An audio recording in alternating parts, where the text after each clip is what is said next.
Is the problem. Because in this part of the world, we intend to see sport more as a recreational activities than a business. I think it's high time for us to see sport as a business, as a sector can actually bring more money, that can also boost the GDP of the country. I think in another climb like the US, like the sport England, and economy, sport, they work together. Work together, hand in hand. Okay, just look at this EPL now and La Liga and go. When there was no sport, the whole nation was down. Yes, of course. But the moment they started sport, they began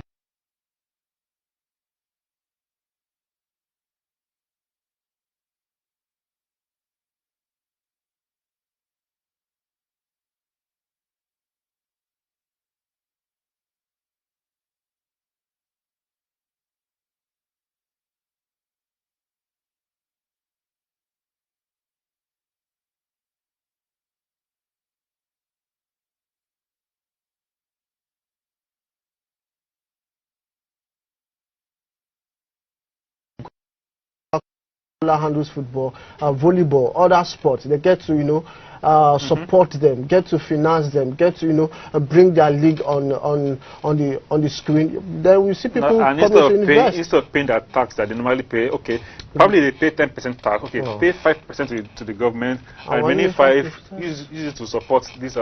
Choose a particular sport and invest the money.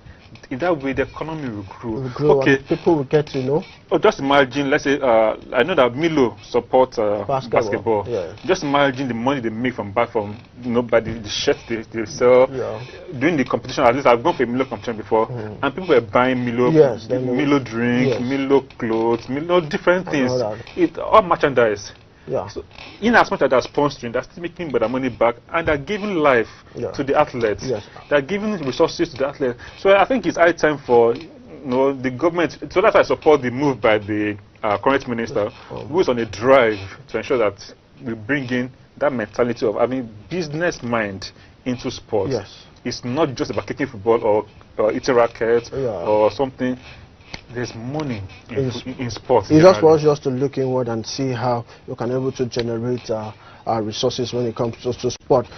So we go into the next topic of today, which is the raging crisis in the AFN. Jide, can you just go okay, the AFN crisis is now becoming, in fact, it's no longer crisis now to me. It's turning into war. Where we are seeing Cold War, where we are seeing the ministry versus the AFN, and the AFN is divided into two factions: Guso faction and Olamide George faction.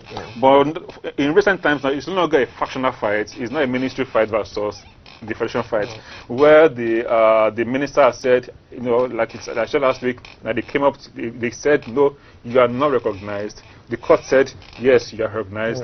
The ministry said, but no, we are going to appeal this judgment. Okay, let's go to court. And now the minister has said, Mr. Pepu is an impostor.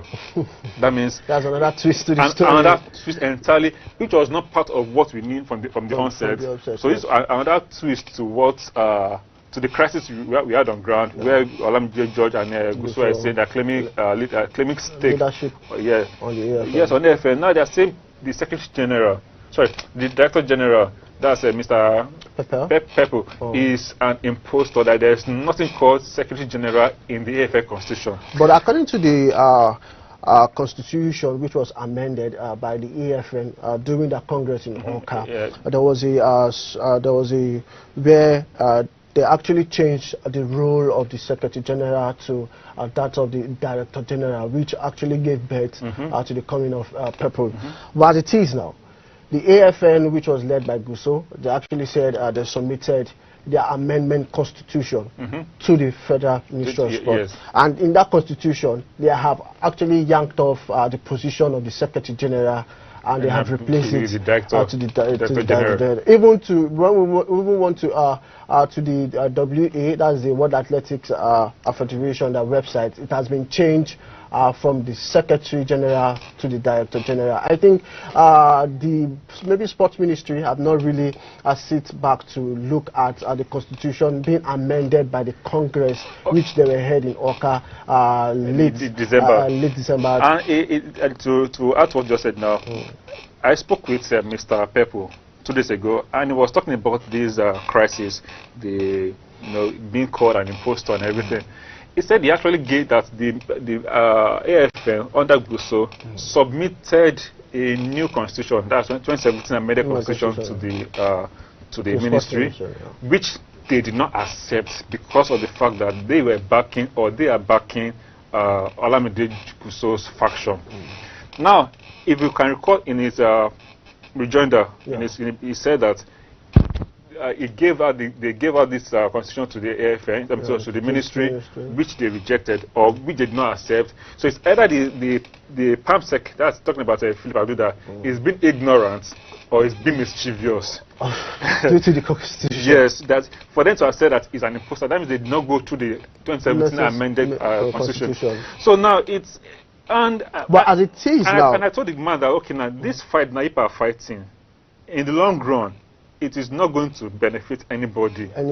Yes. Both the ministry and the AFL, it will not benefit anybody. The athletes will be the one to bear the bond. Of course. And which is not. Now the athletes are confused. Who are they going to follow? Is it the ministry? Because the ministry, of course, pay them, give them stipends and everything, gets a visa or helps them to sort out that visa issue and everything, because they still need the stamp of the ministry or the federal government in whatever for anything they want to do. Yes, so now they are confused that okay, now Buso say they ought to be independent. It's not possible.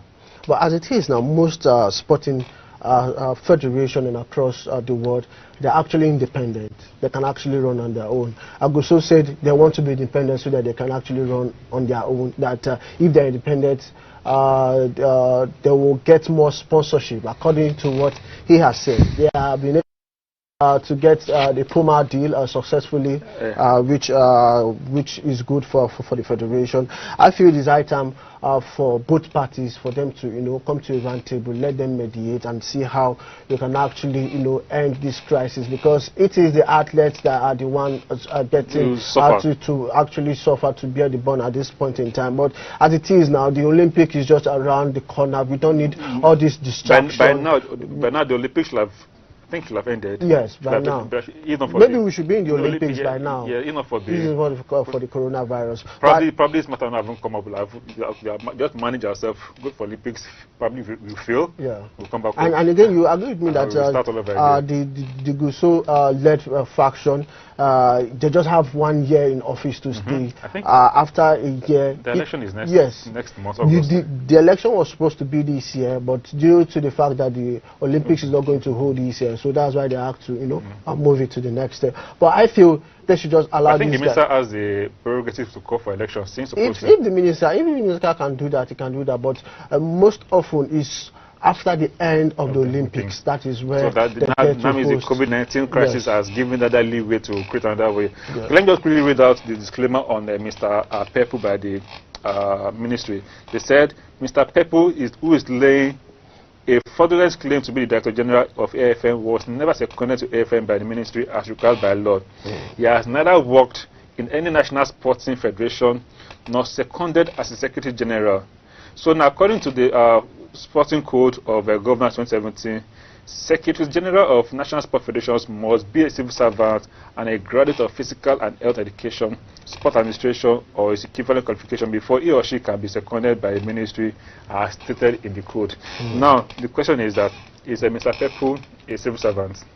No, he has retired. He has retired. Yes. So that means he's supposed to be a serving civil servant who should be the Secretary General, or rather, Director General, as the case may be. No, at this point, it is a change of nomenclature due to the fact that which said it is alien to them. Yes, they know Secretary General, yes, not Director General. Because that's where the questions are coming from. The all over 32 of Sporting Federation, 38, sorry, I beg your pardon, for Sporting Federation that we have in Nigeria, the secretary of those federations has always been from the ministry.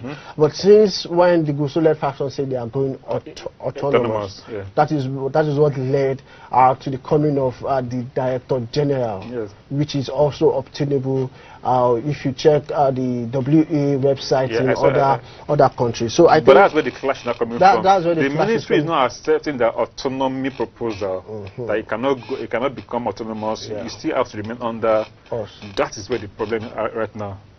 So probably until when the Gusau faction now say, okay, no, okay, you are no longer going autonomous. Do you think they will go back on their word and say, no, we are no longer going autonomous, we are coming back to the ministry? Do you see, it's possible. Do you see that side coming? It's possible. It's possible if both sides, all sides, now there are 3 sides now, ministry, Gusau, Olamide.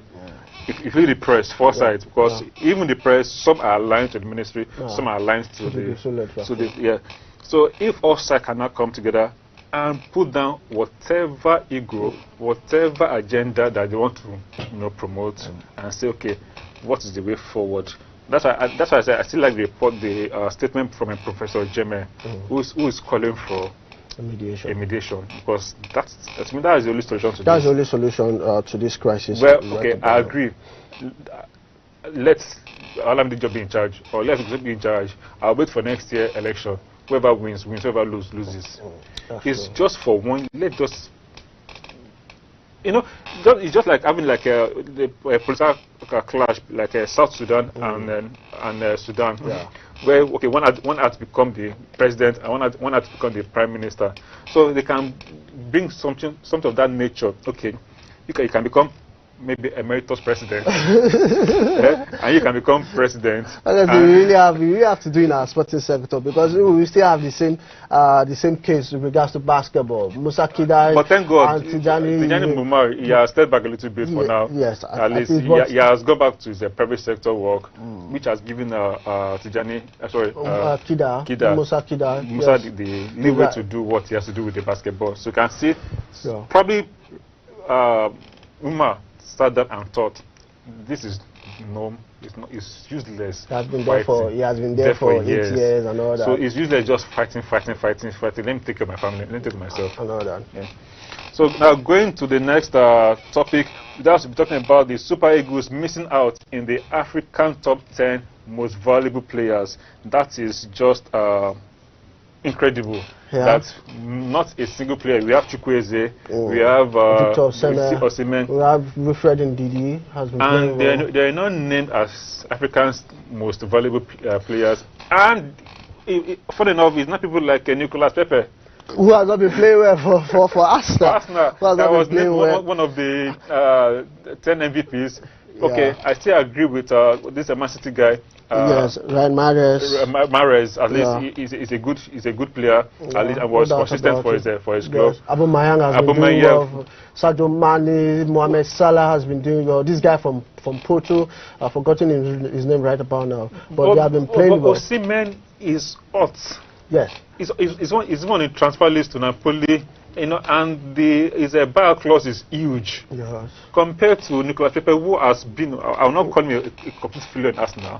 He has not been playing well based on the fact that he's injured and everything. But we can't compare what Osimhen has done with what Pepe has not even done. Yes, in the league. Due to the fact that they play different leagues. Yes, I'll just say we in Nigeria, we don't really know how to play this politics when it comes to African football. We get to sit back and let other countries who don't even have the more resources, the more human resources and the financial backing for them to actually run the politics when it comes to football in Africa. I feel Victor Osimhen should be in that particular list. He should be. What he has done throughout the season, he has been firing with all cylinders. Ndidi, who has been rated to be the best midfielder when it comes to this season, because we know what he has been doing. Box-to-box midfielder, yes.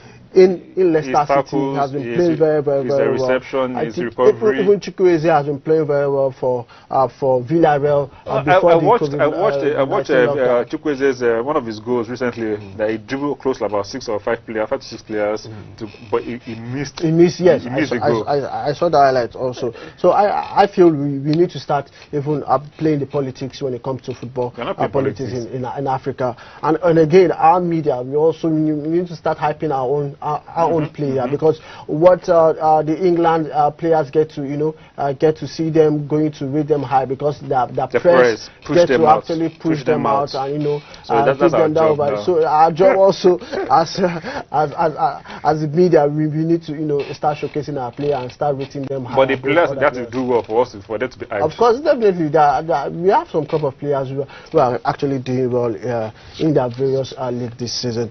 So we go into the next story where we have Paul Onatu testing positive. I think that's the first Nigeria coronavirus. I think is it the first Nigeria to get? No, he's not the first Nigeria player to actually been tested for coronavirus, but he's the first Super Eagles player to be tested for COVID-19. We just want to wish him a quick recovery and hope everything pans out well for him. Yeah, that's just it. He should do well, then he'll come back to his Super Eagles and do what he knows to do best. Some people have actually argued that he's not fit to play the Super Eagles due to the height. He's supposed to be playing the basketball. What is he doing in the national team? But here's the role he's playing. He plays someone like Babatov. Yeah. If he grows, I feel that if he gets more matured, he will play like Babatov. Babatov is not fast. Yeah, he's not fast. He's very skillful. Yes. Onachu has that skills, but I think he's being lazy on his skills. Yeah, so he needs to brush up on his skills and able to hold the ball well. He loses his ball quite easily. And give those deadly passes, like a supporting striker. Yes, like the way Gerrard used to do for Chelsea and when he was in Arsenal. Like Adebayo, he's a lanky striker and he's very good. Kanu Anko. Yes. So he's in that mode. It's just for him to brush up his skills, and probably now he has been tested positive for COVID-19. Maybe now he will go back to drawing board and see how he can improve himself. Yes. So now we go to our next story, which has to do with the SCTFA now taxing the Nigerian Football Federation on transparency in appointment of national youth coaches for the national teams. Now, and for almost a year right now, the national team, the youth teams, except the Super Eagles alone that has a full technical squad. Falcon, they don't have a squad. We don't even have a technical team. A team, under 20, under 17, nobody. Under 23 also. Under 23, no coach. And this is growing to a year.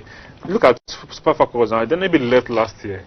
And there have not been any meaningful replacement. Dajma came in, but he didn't actually, take the team to the Olympics. He was acting. He was interim. And at the end of the day, he was sacked. He was sacked. And since then, no coach. I think it's not good for we right about now. We should have a technical team for all our national teams. This 1 year. Is it that the NFF are scared of spending money or paying those coaches salary? I don't really understand. Yeah, I agree with them that the fact that the Super Eagles is the golden chicken that lays the golden egg. They bring the most money, but that does not mean that you should not relegate other teams. Now look at it now. Under 15, 17, 20, 23. These people develop, they move to Super Eagles. So if they don't have a coach to guide them along, though they play in different clubs, but if they have a national team coach, a coach that will pick the best out of the best, that will not graduate into the Super Eagles, where are we going to? Oh, nowhere. And now the FCTFA now, in a media chat with online, it said that the NFF, they need to come out and actually now get good coaches that will coach these national teams. So let's listen to what he said. That's talking about Mr. Mukhtar Mohammed, the FCTFA chairman. Yes, I am a member of the Congress. I'm not concerned because the other national teams don't have coaches. All I'm concerned more is the selection process should be very, very transparent. It should be open and let the best qualified coaches get the jobs, so that is the foundation of our Super Eagles. We must grow from there. So we must take the youth teams very seriously, and we must set out targets for them, and we must take care of them properly, because they are the future leaders of tomorrow that will come into the... Yeah, I fully agree with him. He just said that they are the future leaders of tomorrow. Yeah, at this point in time, we need to get all our coaches, tell them what they need to do at this point in time. Not when the competition is close by the corner, we now start the fire brigade approach, which we know the NFF have been maybe doing 2 months, 2 months of competition, or 3 months. So many coaches have been linked to the job, likes of Finidi George, the likes of Paul Adeogun, who had led the under-20 to Poland, which they actually, they were knocked out in the round of 16. I feel we'll have other indigenous coaches that can actually, push our national team to the next level. Amonike, you can't give him anything less than a super Eagles coach. But then they can still bring him on to coach the youth teams, pending when they will sack Roy. Which of the youth team will you give Amonike? Amonike is Olympics. You are not going to the Olympics, so it's in the next 4 years. It's a shame. Yes. Anyway, so let's go to our next topic, which has to do with the Nigerian Football Federation. Professional league stars complaining about the future, the uncertain future. That's because the league has been off for a long time now. The LMC has not come out to say anything, official statement. No official statement that, okay, now the league has ended, these are the league winners, these are relegation teams, nothing. And the players are just there hanging in the air. No salary coming in, because the clubs are not paying them their salary. Even when there was even regular football, they're not even supposed to pay them. Let alone now there is no football. How would they even pay them their salary? So, and these boys, they need this money, but that's their only source of livelihood. And all that. I feel the LMC have not been truthful to Nigeria. No, they have not. They should just come outside and just say what they need to say, because they have been saying that they are consulting. I asked the question, who are they consulting then? How many weeks will it take you to consult? I think that they are not being truthful to Nigeria. We all know that they don't really have money to run the league, even though they ask them for the league to go on. But at this point in time, they need to actually come out and drop out a plan and said, okay, if you're going to cancel this league, let's go ahead and cancel the league by points per game system. Let's know right about now, not we getting to delay, because September is just close by the corner, and CAF has said the next season will start by September. So I don't see that we are in July. Next month is August. After August is September. So how do we get to plan for the remaining part of this season? It's just for the LMC to actually come out and say the season is cancelled, and I'll see how you can able to plan for the next season, and see how they can mandate clubs to pay their players so that they can able to sustain themselves and take care of their families. So it's a sad one. So we just want to encourage the players. Just hold on. LMC will answer you very soon, but we don't know how soon. Now let's talk about the Osun State. In Osun State right now, the state governor has sacked all the players, all the managers, the technical, the board of Osun State United, so Osun United and Osun Babes. Osun United is the male team, and Osun Babes is the female team. All the players for both teams have been sacked. All the coaches of both teams have been sacked. All the board members of both teams have been sacked by the government. What the reason that they want to, turn around the fortunes of the sport in the state, and that means by sacking them, no salary for them, no severance allowance, no entitlement, nothing. Just go your separate ways. If we need you, if you want to revive our sport again, we start all over again. And funny enough, these boards were just inaugurated, I think, 2018, if I'm right, 2018 years. So they have spent less than 2 years on board before they were sacked by the governor. Now, let me quote what the state sports commissioner said. He said, sport is a little bit backward in the state because of untoward practices in the sector. We don't know what that one means. Probably the underground deals that are going on. The performing athletes contract staff getting stipends from the coffers of the state government will have the remuneration stopped for now, because we are starting all over again as approved by the executive officer of the state, His Excellency Alhaji Gboyega Oyetola. Going forward, there is need for serious restructuring as graciously approved by Mr. Governor. Anything like contract staff, performing athletes, even players of Osun State United and Osun Babes, we have their salary stopped henceforth. Wow, that's a big blow for all the staffs and players for the particular team. They actually need, to start afresh, which is going to be a long way. Maybe they felt that maybe the clubs are not being, they are not living up to the expectations. That is why I do not support government. I ask the question: what will happen? What will happen if government stop investing in sport? Everything will die down. Sport will die. Wow. Because that's more reason why they should create a venue for private individuals to come on board. Yes. It is needed, because a private individual cannot sack all these players at once. He will lose. He will lose, yes. It's just like saying Abraham should sack all the 23 players he has in Chelsea first team. It's not possible. It's going to be a big one. These players have contracts. You can't just sack me like that. That's if they sign contracts anyway. In this part of the world, we don't get to sign secrecy. We don't know about the contract because they are shrouded in secrecy. Yes. But in their contracts, actually, you can't just sack a player like that without some benefits. Yes, of course. And these players now, especially because they're hungry, they can sign any contracts, sell out their freedom or their fortune. It's possible. But in a right-thinking society, you can't just sack players without.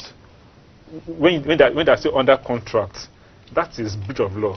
And the players can even go ahead and sue the government for breach of contract. And this is where the NFF need to actually step in and actually back those two particular teams, because it's not been easy for them to be sacked and not being paid their entitlement. So we just go to the Women's League, where they have scrapped the 2019 so 2020 season without even kicking a ball. What's the excuse? What?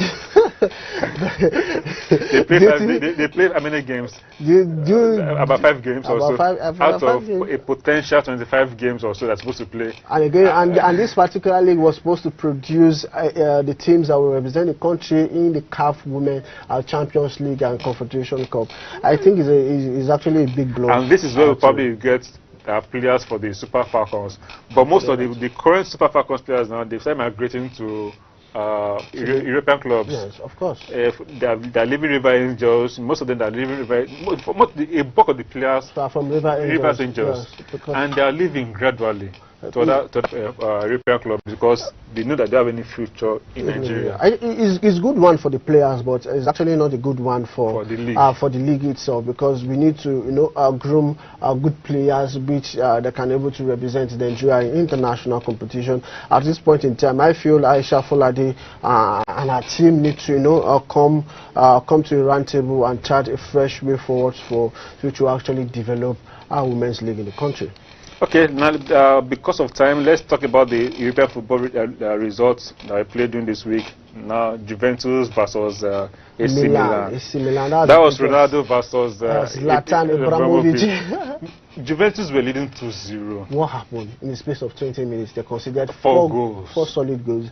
I think it's a bad one for Juventus, but I think the result is actually good for them also, because Lazio also they lost their match 2-1. So at this point in time, is the one that is dragging yes, top spot with Juventus. At this point in time, Juventus are still leading the pack at the log with 5 points. Ronaldo getting to score a goal is brilliant from him. He has been rated as one of the best players. And he has scored 26 goals straight right now.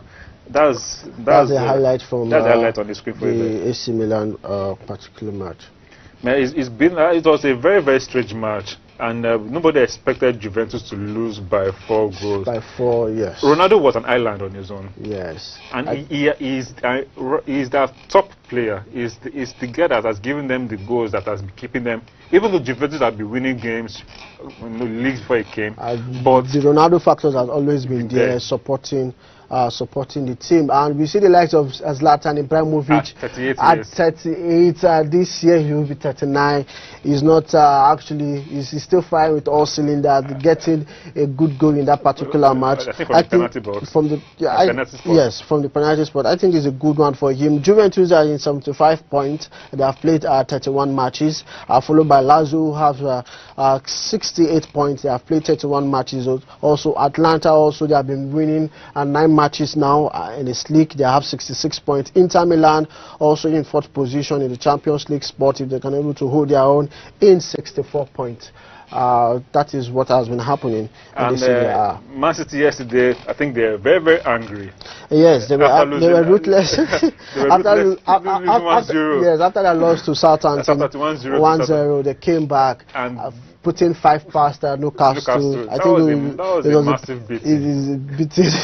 I think it's the best scoreline since after the COVID. Yes, 5-0. Well, we'll have Liverpool, who are crowned champions with 92 points from 34 matches. They can actually break the 100 point margin for them. Set by Man City. Yes, so Man City in 2nd position, 69 points. Chelsea, who won against Crystal Palace narrowly, 3-2. They are in 60 points. Leicester City, having played 34 matches, 59 points. Man United, who will be playing later today, have 55 points. Wolves has 52 points. Sheffield United are sitting in 7th position, 1 point above Arsenal with 51 points. Arsenal in 8th position with 50 points. Arsenal, 8th position. Europa League is almost sure. That match against Leicester, to me, was not fair. Was not a good outcome for the Arteta boys, because in that particular match, in the first half, they should have actually buried that match, put that match to bed, scoring at least nothing less than 4 goals. Lacazette also actually, he missed a whole lot of chances in that particular one. Aubameyang to score a goal, bringing his tally to 20. In 2nd place with Vidal. Vardy, sorry, I beg your pardon, has 22 points, 22 goals. I think it's a good one for Arsenal. I don't see them going. The question is, will Arsenal play in Europe next season? Next season. At this point, is shaky, because they have Tottenham to play Northern Derby this weekend. They have. They want to break down and Liverpool want to break down their points margin. They still have Watford, if I'm not mistaken, and Aston Villa will be the last match for the season. I think it's kind of shaky for them.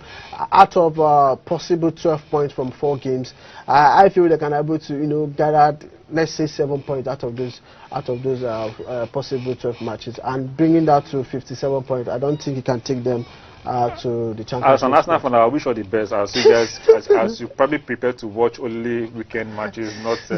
I wish also Real Madrid all the best. Yes, they're having a match to play later today. Yes. They should actually win that particular match so that they can increase their tally against Barcelona. Who narrowly won against Espanyol yesterday 1-0. Okay, so this is how much we can bring to you today. We hope you enjoyed every bit of today's show. We urge you to keep safe, obey the guidelines set by the authorities, keep your social distancing, wash your hands with soap or hand sanitizers, and use a face mask always. So I remain Olushola Olujide. My name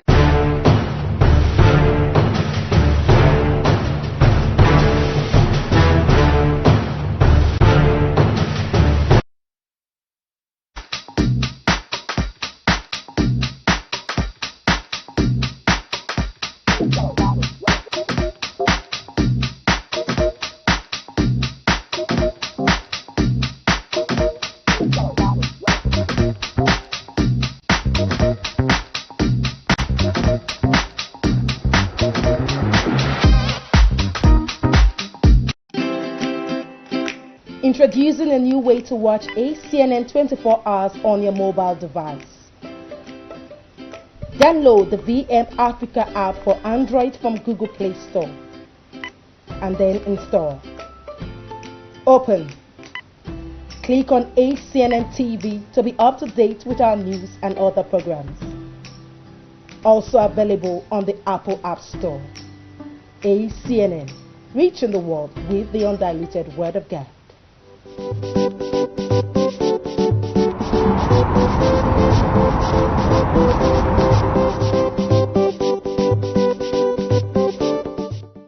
As the deep panteth for the water, so my soul longeth after thee.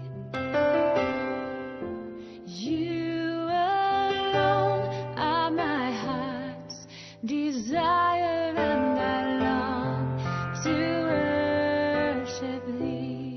Welcome to the discipleship cruise. Get your friends, get your neighbors, get your family members, get your Bibles, get your writing materials, and let's go to God together. Father, we thank you because you said no man come to you and he drive him away. We have come. We are confident that we will not come and go back empty-handed. Lord, open up your heart and speak to us, for your servants are ready to listen. Cause that nothing will cause your presence to lift. All of us that are coming to you this hour will go away enriched. In Jesus' name we prayed. Let's get back quickly to our scripture in 2 Kings. 2 Kings chapter 2. 2 Kings chapter 2.